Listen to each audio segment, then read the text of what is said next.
वसंतोत्सव के अवसर पे सभी जितने भगवान तुल्य देवतुल्य हमारे अतिथिगण हैं, सबका स्वागत पुष्पमाला से करने के लिए मैं सबको एक एक करके मंच पर आमंत्रित करना चाहता हूँ। और जब सारे देवी देवता भी मंच पर मौजूद हैं तो ये सब लोग अपने स्थान पे खड़े हो जाए।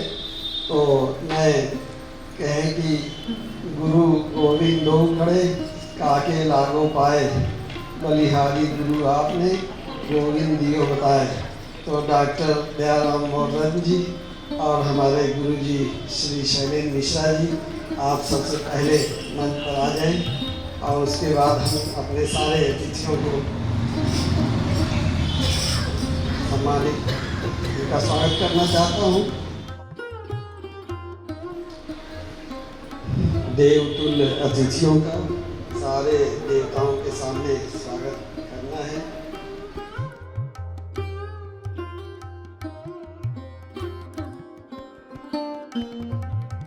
अम्मा साहिब ट्रस्ट के प्रांगण में वसंत उत्सव के अवसर पर आयोजित समारोह में उपस्थित सभी जनों का मैं हार्दिक स्वागत अभिनंदन करता हूँ। अम्मा साहिब ट्रस्ट और इसका जो अभूतपूर्व मानवतावादी अभियान है, इसके संबंध में बहुत सारे लोगों को बहुत कुछ अभी समझना है। मैं धीरे धीरे हर समय जब मुझे अवसर मिलेगा तो मैं अम्मा साहिब ट्रस्ट के बारे में कुछ न कुछ बताता रहूँगा। आज शारदा संगीत महाविद्यालय की जो विवादित भूमि है उसके संबंध में सामूहिक प्रार्थना सभा सभी धर्मों के मानवतावादी लोगों द्वारा आयोजित है। सभी धर्मों के मानवतावादी लोग शारदा संगीत महाविद्यालय की विवादित भूमि को बचाने के लिए नियमित रूप से प्रार्थना करते हैं। और शारदा संगीत महाविद्यालय को स्थापना वर्ष 1947 में हुई थी और 1957 में प्रतापगढ़ रियासत की रानी साहिबा रानी लक्ष्मी कुंवर जी, जो शारदा संगीत महाविद्यालय से संगीत सीखती थी, उनको 2 शिक्षक यहाँ से संगीत का प्रशिक्षण प्रदान करने उनके राजमहल में जाते थे। वहाँ से बग्घी आती थी, बग्घी पर 2 शिक्षक जाते थे, वहाँ उनको प्रशिक्षण देकर वहाँ से बग्घी उनको वापस पहुँचाने आती थी। तो रानी साहिबा जो उन्होंने उदारता दिखाई, उनको जब पता चला कि शारदा संगीत महाविद्यालय के पास अपनी भूमि नहीं है तो शारदा संगीत महाविद्यालय को भूमि देने के लिए रानी साहिबा राजा साहब के पीछे हाथ धो के पड़ गई। वो हर समय राजा साहब से कहती थी कि शारदा संगीत महाविद्यालय को आप भूमि दीजिए। राजा साहब ने अपने आदमियों से कहा कि शारदा संगीत महाविद्यालय को जाके भूमि दिखाओ। प्रतापगढ़ में वर्ष 1957 में जब भूमि दी गई तो उस समय यहाँ कोई डेवलपमेंट नहीं था, हर जगह जंगल दिखाई देता था, सारी जगह सब खाली पड़ी थी। तो बहुत सारी ज़मीनें दिखाई गई। एक ज़मीन ये सिनेमा रोड पे गाटा संख्या 880/1 पसंद आई। इसका रकबा 6/15 धूर था। 1957 के बाद 1970 के आसपास इसका रिन्यूअल हुआ और राजा साहब से अनुमति ली गई कि संस्था की जो भूमि है इसमें प्रबंधक के आवास के निर्माण के लिए 2/1 भूमि को अलग किया गया। हालांकि सिद्धांत रूप में ऐसा होना नहीं था। ये जो मैनेजमेंट था शारदा संगीत महाविद्यालय का, उसकी भूल थी। जब जमीन मिल गई थी तो जमीन में उनको विद्यालय के लिए प्रबंधक के लिए आवास बनाना था तो उसके लिए अलग से परमिशन की कोई आवश्यकता नहीं थी। लेकिन वो भूलवश या किसी भी कारण से 2 विषय एक भूमि अलग की गई और वर्ष 1988 में जब फिर से नवीनीकरण हुआ तो जो 2 विषय एक भूमि थी उसका नवीनीकरण छूट गया और किसी को ध्यान भी नहीं था कि शारदा संगीत महाविद्यालय की जो भूमि थी उसका नवीनीकरण छूट गया है। लेकिन विद्यालय के कब्जे में भूमि थी, विद्यालय की फुलवारी उस पर बनी हुई थी, प्रबंधक के लिए आवास नहीं बना। लेकिन शारदा संगीत महाविद्यालय की जो मैनेजमेंट कमेटी थी उसमें कुछ धूर्त मक्कार लोग शामिल थे। उन धूर्तों ने मक्कारों ने संस्था के खिलाफ साजिश किया और शारदा संगीत महाविद्यालय से छात्रा के रूप में जुड़ी प्रतापगढ़ में बाबागंज मोहल्ले में मेसर्स अनंतुराम मेवालाल एंड सन्स के परिवार की पुत्री श्रीमती पुष्पा देवी और उनके पति जो आज जीवित नहीं है स्वर्गीय राजेश केसरवानी ने संस्था के खिलाफ एक साजिश प्रारंभ किया और संस्था के जो जुड़े हुए धूर्त मक्कार लोग थे उन मक्कारों से साजिश करके संस्था के खिलाफ बहुत लंबे समय में गहरी साजिश किया और संस्था की ढूंढ कर बाउंड्री वाल तोड़ दिया, दरवाज़ा तोड़कर एक पल्ला उसका गायब कर दिया और संस्था की ढूंढ को विवादित बनाया। तो प्रकरण विचाराधीन है। स्वस्थ समाज बनाने की बात की जा रही, स्वस्थ सामाजिक मूल्यों की स्थापना की बात की जा रही, तो संस्था के खिलाफ जो उन्होंने दुर्भावना दिखाई तो उनसे कोई लड़ाई झगड़ा मारपीट गाली गलौज करने का प्रयास नहीं किया गया, उनके खिलाफ मुकदमा कायम किया गया। तो अब सभी धर्मों के जो मानवतावादी लोग हैं वो लगातार जब तक मुकदमा कोर्ट से फैसला होगा, कोर्ट का निर्णय आएगा, तब तक हम सामूहिक प्रार्थना सभा के माध्यम से परमात्मा से ये अपील भी करते रहेंगे, प्रार्थना करते रहेंगे कि वो शारदा संगीत महाविद्यालय की भूमि की रक्षा करें और जिन्होंने संस्था के खिलाफ साजिश की है उनसे भी अपील करते रहेंगे। हो सकता है उनको कोई सद्बुद्धि आए, हो सकता है उनका कोई विवेक जागृत हो। और दूसरी तरफ अम्मा साहेब ट्रस्ट में लोगों को आजीवन मासिक पेंशन दी जा रही है। ये आजीवन मासिक पेंशन पर मैं थोड़ा सा प्रकाश डालना चाहता हूँ कि सभी धर्मों में आज विश्व में लगभग 300 धर्म माने जाते हैं और 300 धर्मों के जो धर्मस्थल हैं, हर धर्मस्थल में जो वहाँ की व्यवस्था है उसका संचालन सात्विक दान से होता है। सात्विक दान से चलने वाली संस्थाएं प्रसाद के रूप में, परमात्मा की कृपा के रूप में लोगों को खाने पीने का सामान देते हैं, खाद्य सामग्रियाँ बांटते हैं, उसी को वो प्रसाद कहते हैं, भंडारा कहते हैं। सभी धर्मों में जो लोग सेवा त्याग परोपकार से जुड़े हैं, जो सात्विक दान देते हैं, उनके सात्विक दान से वहाँ की व्यवस्था का संचालन चलता है। अम्मा साहेब ट्रस्ट में ये व्यवस्था बनाई गई कि जो सात्विक दान आता है उस सात्विक दान से किसी को खाने पीने का कोई सामान नहीं दिया जाएगा।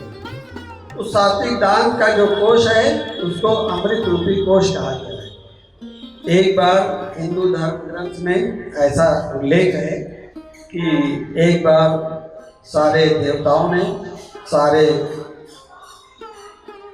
असुरों ने मिलकर समुद्र का मंथन किया था और समुद्र के मंथन से बहुमूल्य रत्न मिले थे, बहुमूल्य रत्नों के साथ अमृत भी मिला था। और उस समुद्र मंथन की जो कथा है वो बहुत व्यापक है, प्रभावशाली है। लेकिन घोर कलयुग में मैं अम्मा साहेब ट्रस्ट की व्यवस्था का संचालन करते हुए सारे समाज का अंतर्राष्ट्रीय स्तर पर सभी धर्मों के जो मानवतावादी लोग हैं उनको खोजने के लिए, बहुमूल्य रत्नों के रूप में पाने के लिए सारे समाज का मैं मंथन कर रहा हूँ। तो जिस प्रकार समुद्र का मंथन किया गया था उसमें से बहुमूल्य रत्न मिले थे और बाद में अमृत भी मिला था। तो मैं भी सारे समाज का मंथन कर रहा हूँ। इस मंथन से बहुत सारे जो मानवतावादी लोग हैं वो बहुमूल्य रत्नों के रूप में मुझे प्राप्त हो रहे हैं। उनसे जो मुझे सहयोग मिल रहा है, सात्विक दान मिल रहा है, तो वो अमृत तुल्य है। उसी अमृत को मैं आजीवन मासिक पेंशन के रूप में उनको प्रदान कर रहा हूँ। इसका उद्देश्य क्या है? इसका उद्देश्य ये है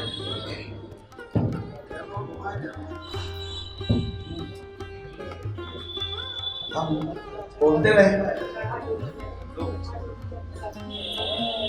इसका उद्देश्य यह है कि जिन लोगों को आजीवन मासिक पेंशन के रूप में प्रचलित मुद्रा का प्रसाद दिया जाएगा, तो ये भी एक प्रकार का प्रसाद है, एक प्रकार का पुरस्कार है। और कहते हैं कि किसी ने दान दिया है तो उसने त्याग किया है। तो एक व्यक्ति त्याग करता है और कोई दूसरा व्यक्ति उसको प्राप्त करता है, तो जो प्राप्त करता है उसके लिए वो पुरस्कार है। तो ये जो पुरस्कार है सात्विक दान के रूप में जो आजीवन मासिक पेंशन उनको दी जा रही है, ये उनको सारे जीवन मिलेगा जब तक वो जीवित रहेंगे। तो इससे बड़ा प्रसाद उनके लिए मैं समझता हूँ कुछ नहीं। लेकिन जब वो आजीवन मासिक पेंशन के रूप में उस प्रसाद को ग्रहण करेंगे, उनके बैंक खातों के माध्यम से उनको पैसे मिलेंगे, तो उसके बदले में उनसे एक संकल्प भी कराएंगे। संकल्प ये है कि हम किसी भी प्रकार की घरेलू हिंसा नहीं करेंगे, किसी भी प्रकार से स्वस्थ सामाजिक मूल्यों के विरुद्ध कोई आचरण नहीं करेंगे, और यदि किसी भी प्रकार की घरेलू हिंसा करते हुए, असामाजिक आचरण करते हुए दोषी पाए जाएंगे तो सामाजिक दंड के रूप में उस अवार्ड को बंद कर दिया जाएगा। तो जो लोग सामाजिक मूल्यों को महत्व प्रदान करते हैं, जिनको सामाजिक मूल्यों की समझ है, जो पढ़े लिखे हैं, संस्कारवान हैं, वो अपने आप डरेंगे कि हमको जो सम्मान एक बार दिया गया है तो किसी भी रूप में हमसे वापस न लिया। इसका मतलब यह है कि आप अपने आप को अंतर्राष्ट्रीय मानवतावादी सामाजिक संघ के प्रति इतना समर्पित बनाए रखें। लेकिन जो लोग बहुत जड़ बुद्धि है, जिनके जड़ बुद्धि का मैं अर्थ बताता हूँ अहंकार, उनके अंदर इतनी जड़ता है, इतना अहंकार है और इतनी मूढ़ता है। मूढ़ता का मतलब अज्ञानता। इतनी जड़ता है, इतनी अज्ञानता है कि वो इस बात को कोई महत्व देना नहीं चाहते हैं कि हमसे स्वस्थ सामाजिक मूल्यों को महत्व प्रदान करने की अपेक्षा की जा रही, और उस अपेक्षा के लिए हमको एक पुरस्कार दिया जा रहा है। तो उनके लिए इस पुरस्कार का कोई मतलब नहीं। उनको पुरस्कार दिया जाए या न दिया जाए, उससे उनकी सेहत पर कोई फर्क पड़ने वाला नहीं है। लेकिन हम जिस समाज में रहते हैं, हम स्वयं जातियों में बटे हैं, धर्मों में बटे हैं, वर्गों में बटे हैं, संप्रदायों में बटे हैं, क्षेत्रों में बटे हैं। तो जाति, धर्म, वर्ग, संप्रदाय और क्षेत्र से जुड़कर हम उसी को अपना धर्म समझते हैं। जब हम उसी को अपना धर्म समझते हैं तो हम दूसरे धर्मों से, दूसरे क्षेत्रों से, दूसरे वर्गों से, दूसरे संप्रदायों से जुड़े हुए लोगों से अपने आप को श्रेष्ठ साबित करने का प्रयास करते हैं। यही बात समाज में भेदभाव पैदा कर रही है। लेकिन इस भेदभाव को कहीं राजनीति के कारण, कहीं किसी और कारण से खत्म करने का एक ठोस प्रयास अभी तक नहीं हो पाया है। इसलिए अम्मा साहिब ट्रस्ट में ये प्रयास किया गया कि पहला काम अम्मा साहिब ट्रस्ट से कोई राजनीतिक गतिविधि का संचालन न किया जाएगा, न किसी राजनीतिक गतिविधि को संचालित होने दिया जाएगा। क्यों कि जहाँ राजनीति घुस गई वहाँ जाति, धर्म, वर्ग, संप्रदाय और क्षेत्र के भेद को खत्म करना और मुश्किल है। और जितने भी लोग जातियों से, धर्मों से, वर्गों से, संप्रदाय से जुड़े हैं, वो विद्वान चाहे जितने हो, चाहे जितना उन्होंने शास्त्रों का अध्ययन कर लिया हो, रटंत विद्या घुटंत पानी, चाहे जितना वो बातचीत में मंत्रों का उल्लेख करते हो, बड़ी बड़ी शास्त्र सम्मत बातें करते हो, लेकिन वो उसी को अपना धर्म समझ रहे हैं, उसी से जुड़े हुए हैं, उसी को श्रेष्ठ बताने के प्रयास में लगे हैं। तो हमारा जो प्रयास है कि हम एक ऐसा स्वस्थ समाज बनाएं और समाज में जितने भी धर्म हैं, हम जिस धर्म से जुड़े हैं उस धर्म की बातें तो हमको करने का अधिकार है, लेकिन वो हम अपने घर के अंदर, अपने दायरे के अंदर रहकर कर सकते हैं। लेकिन जब अपने घर से बाहर, अपने दायरे से बाहर हम पहुंचते हैं तो समाज में हमको सभी धर्मों के लोग मिलते हैं, तो वहाँ हमको उनके साथ एक सामंजस्य स्थापित करना है। लेकिन ये बातें हम अपनी जो परंपराओं से जुड़े हैं तो उस परंपराओं के कारण हम उससे बाहर जाने का प्रयास नहीं करते, चूंकि प्रयास नहीं कर पाते हैं इसलिए हम उससे बाहर जाने का जब प्रयास ले जाने का कोई कर रहा है तो उसका कहीं न कहीं विरोध करने लगते हैं। तो इसीलिए बहुत संतुलित कदम बढ़ाते हुए ये प्रयास किया जा रहा है कि जो लोग जड़ता से घिरे हुए हैं, मूर्खता से घिरे हुए हैं, वो विद्वान चाहे जितने हों, उनसे बचकर चलने की कोशिश करनी है। उनकी विद्वता हमारे मार्ग में कोई बाधा न खड़ी कर दे, इसलिए उनकी विद्वता से परे हमको एक अभूतपूर्व मानवतावादी सामाजिक अभियान को लेकर चलना है। दूसरी चीज, अम्मा साहिब ट्रस्ट का जो मिशन है ये बहुत परिवर्तनशील है। चाहे जैसी भी परिस्थितियां आए, उन परिस्थितियों के हिसाब से इसको परिवर्तन करना स्वाभाविक है, ऐसा इसको बनाया गया है, उसमें लचीलापन है। ऐसा नहीं है कि कोई ऐसी परिस्थिति सामने आ जाए तो वहाँ ये अभियान खत्म हो सकता है, टूट सकता है। ये बहुत इसमें गंभीरता है और धीरे धीरे जैसे जैसे मुझे समय मिल रहा है, हर अवसर पर मैं अम्मा साहिब ट्रस्ट की जो बातें हैं उस पर प्रकाश डालते हुए आगे चल रहा हूँ और धीरे धीरे अम्मा साहिब ट्रस्ट का कारवां काफिला बढ़ रहा है। जब ये इसका अभियान शुरू हुआ था तो बहुत खुले रूप में लोग विरोध करते थे, बहुत खुले रूप में लोग आलोचना करते थे और तीखी प्रतिक्रिया करते थे, लेकिन धीरे धीरे जैसे जैसे उसको समझ रहे हैं उनका तीखा विरोध प्रतिक्रिया समाप्त हो रही। लेकिन हमको सबको लेकर चलना है, इसलिए हम जाति, धर्म, वर्ग, संप्रदाय और क्षेत्र की सीमाओं से परे रहकर चल रहे हैं। और शारदा संगीत महाविद्यालय की धूम जिन्होंने कब्जा किया, इनको आने वाला समय जवाब देगा।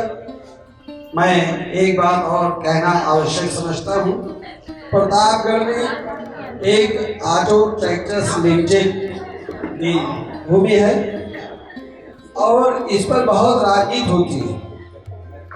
हर पार्टी का नेता, हर पार्टी की सरकार और हर पार्टी से जुड़े हुए शासन प्रशासन के लोग इस पर बहुत राजनीति करते हैं, लेकिन वो बहुत सालों से ऐसे वीरान लावारिस पड़ी हुई है। मैंने प्रतापगढ़ के जिलाधिकारी को लिखित रजिस्टर डाक से एक पत्र लिखा था और उसमें कहा था कि ऑटो ट्रैक्टर्स लिमिटेड की भूमि खुली बोली में जो सबसे अधिक बोली बोलेगा, नियमानुसार सबसे अधिक बोली बोलने वाले से 1 करोड़ रुपया बढ़कर मैं अम्मा साहिब ट्रस्ट की तरफ से दूंगा और वहाँ एक निःशुल्क विद्यालय बनाया गया, एक निःशुल्क चिकित्सालय बनाया गया और उसके अधिकांश हिस्सों को पेड़ पौधों के लिए सुरक्षित छोड़ दिया गया और वहाँ अम्मा साहिब ट्रस्ट का अंतर्राष्ट्रीय कार्यालय बनाया गया। मैं समझता हूँ कि अयोध्या में जो भगवान राम का मंदिर बना है, अयोध्या में अंतर्राष्ट्रीय स्तर पर जितने हिंदूवादी लोग हैं उनका रेला अयोध्या की तरफ कूच कर रहा है। एक अच्छी बात है, उससे बहुत सारा विकास भी होगा, डेवलपमेंट हो रहा है। लेकिन अम्मा साहिब ट्रस्ट को अगर प्रतापगढ़ में एटीएम की धूप दे दी जाए तो वहाँ कोई इंडस्ट्रियलिस्ट उद्योगपति कोई अपनी उद्योग की संस्था लगा सकता है या बहुत सारे उद्योगपति अपनी जो औद्योगिक इकाइयाँ हैं वो लगा सकते हैं। लेकिन मैं दावा करता हूँ वो जितनी भी औद्योगिक इकाइयाँ औद्योगिक विकास के माध्यम से प्रतापगढ़ का डेवलपमेंट करेंगे उससे कहीं ज़्यादा विकास अम्मा साहिब ट्रस्ट को उस जमीन को देने से होगा। क्यों होगा कि प्रतापगढ़ में और अंतर्राष्ट्रीय स्तर पर धीरे धीरे ये अम्मा साहिब ट्रस्ट से आजीवन मासिक पेंशन पाने वाले लोग बढ़ते जा रहे हैं। इनकी संख्या में लगातार इजाफा हो रहा है और ये सिर्फ एक जाति से, एक धर्म से, एक वर्ग से, एक संप्रदाय से, एक क्षेत्र से नहीं जुड़ा है। तो अगर ईमानदारी से बिना किसी राजनीति के जो व्यवस्था में शामिल संवेदनशील लोग हैं, गंभीर लोग हैं, तो जिस तरह से उन्होंने राम मंदिर को अयोध्या में प्रोत्साहन दिया है, राम मंदिर को सपोर्ट किया है शासन प्रशासन ने, सरकार ने, उसी तरह से अगर वो अम्मा साहिब ट्रस्ट को भी सपोर्ट करते हैं, ये एक ऐसा मानवतावादी सामाजिक अभियान है। और ये आनंद मोहन ओझा बोल रहे हैं कि हमको एटीएम की जमीन दे दो भैया, दान में मत दो, फ्री में नहीं चाहिए। और तो बोली बोलने के लिए जितने उद्योगपति हैं सबको बुला लो, खुली बोली में आनंद मोहन ओझा सबसे अलग बैठेंगे, सबसे अलग बैठकर उनकी बोलियों को सुनेंगे कि किसने कितनी बोली लगाई है। सबसे अधिक बोली बोलने वाले से 1 करोड़ रुपया बढ़कर अम्मा साहिब ट्रस्ट के द्वारा दिया जाएगा। और ये पैसे जो आते हैं ये खोपड़ी से आते हैं। सारा एक देसी कहावत है कि युद्ध मैदान में लड़ने से पहले जंगलों के दिमाग में लड़ लिए जाते हैं। सारी धरती को, सारे संसार को उनके देश की मुद्रा में आजीवन मासिक पेंशन देंगे, सात्विक दान से देंगे और किसी भी अनैतिक असामाजिक व्यक्ति का दान स्वीकार नहीं करेंगे। इन सब संकल्पनाओं के साथ आज मैंने अम्मा साहिब ट्रस्ट का घोषणा नहीं किया है, बहुत पहले जब किया था प्रतापगढ़ के जिलाधिकारी महोदय को रजिस्टर्ड डाक से चिट्ठी गई थी। जिलाधिकारी महोदय ने उस चिट्ठी को फॉरवर्ड किया था तहसील प्रतापगढ़ में। तहसील प्रतापगढ़ के जो संबंधित पदाधिकारी थे वो व्यक्तिगत रूप से आकर मुझसे मिले थे। उन्होंने मुझसे पूछा कि ये क्या भला है, आपने ऐसा खुलकर लिख कर दे दिया। पूरे शासन प्रशासन में हड़कंप है कि अम्मा साहिब ट्रस्ट अंतर्राष्ट्रीय स्तर पर अम्मा साहिब ट्रस्ट का प्रधान कार्यालय बनाने के लिए ऑटो ट्रैक्टर्स लिमिटेड की भूमि मांग रहा है। मैं विश्वास के साथ कह सकता हूँ कि मैं ऑटो ट्रैक्टर्स लिमिटेड की भूमि मांग रहा हूँ। वो लगभग 150 एकड़ की ज़मीन है या 200 एकड़ की ज़मीन है। उसमें आप कितनी औद्योगिक इकाइयाँ लगा सकते हो, जितनी औद्योगिक इकाइयाँ लगा सकते हो वो सारी औद्योगिक इकाइयाँ लगाने के बाद जितना डेवलपमेंट होगा उससे ज़्यादा डेवलपमेंट मैं अम्मा साहिब ट्रस्ट के माध्यम से प्रत्येक परिवार के सभी सदस्यों को आजीवन मासिक पेंशन देकर उनसे स्वस्थ सामाजिक मूल्यों के विरुद्ध आचरण न करने का संकल्प लेकर वहाँ निःशुल्क विद्यालय बनाकर, निःशुल्क चिकित्सालय बनाकर, अधिकांश हिस्सों को पेड़ पौधों के लिए सुरक्षित छोड़कर उससे कहीं बड़ा संदेश देने में समर्थ हूँ। मैं समझता हूँ कि मेरी बात को अगर नहीं समझा जाता है कोई बात नहीं, मेरी सामर्थ्य बढ़ रही है। मैं जितनी बड़ी धूम एटीएम की है उससे बड़ी कई धूम प्रतापगढ़ में नहीं, पूरे हिंदुस्तान में नहीं, पूरी दुनिया में जितने भी जगहों पर मुझे बड़े बड़े लैंड मिलेंगे उन सारे लैंड को अम्मा साहेब ट्रस्ट के कार्यालयों के लिए मैं प्राप्त करने की कोशिश करूंगा। और मेरा सिर्फ एक काम है कि जगह जगह जहाँ भी अम्मा साहेब ट्रस्ट का कारवां बढ़ेगा, एक घर के हर सदस्य को आजीवन मासिक पेंशन देना है और पारदर्शी व्यवस्था के साथ और सबसे संकल्प कराना है कि हम कोई भी घरेलू हिंसा नहीं करेंगे, कोई भी सामाजिक अपराध नहीं करेंगे। तो जो लोग जड़ता से जुड़े हैं, मूर्खता से जुड़े हैं, वो चाहे जितने ताकतवर, चाहे जितने महारथी हो, चाहे जितने पावरफुल हो, वो मेरा विरोध कर सकते हैं। लेकिन जो लोग पढ़े लिखे हैं, संवेदनशील हैं, गंभीर हैं, वो जरूर मेरा समर्थन करेंगे। और मैं बार बार कहता हूँ कि मैं अम्मा साहेब ट्रस्ट के ट्रस्टी के रूप में मैं सिर्फ एक समाज सेवी नहीं, मुझे कोई सिर्फ समाज सेवी न कहे, मैं एक महान योद्धा हूँ। और मैं जीवित रहते हुए अपने मुंह से ये बात कह रहा हूँ, आगे भी मुझे कहने का अवसर मिलेगा, मैं अपनी बात कहता रहूँगा। Thank you.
इनके बारे में मैं सुनता था अपने छोटे भाई टिक्कू से। टिक्कू हमारे कहते थे, जब कहीं से आते थे मैं पूछता था कहाँ से आ रहे हो, बहन के 9 महिला से मिलते आ रहे, 9 महिला के साथ चाय पीते आ रहे। तो मैं समझ जाता था कि वो डॉक्टर, हाँ मैडम डॉक्टर साहिदा जी से मिलते आ रहे हैं। तो उनसे जो प्रशंसा सुना था और बाद में आपसे मिला, तो जैसा हमारे टिक्कू कहते थे वैसा आपका मुझे व्यक्तित्व मिला बहुत। और आज का जो कार्यक्रम था, आज आपकी आकाशवाणी इलाहाबाद में रिकॉर्डिंग थी। इन्होंने कहा कि मेरी रिकॉर्डिंग है लेकिन मुझे अम्मा साहब ट्रस्ट का कार्यक्रम में आना अच्छा लगता है, तो मैं वहाँ बोल दे रही हूँ कि मेरी रिकॉर्डिंग बाद में की जाए। तो मैं इसके लिए इनको बहुत साधुवाद देता हूँ और इनका जो इसमें आशीर्वाद मिलता है मैं बहुत उसके प्रति ऋणी हूँ। और आज आपका हम लोग माल्यार्पण के द्वारा स्वागत करेंगे।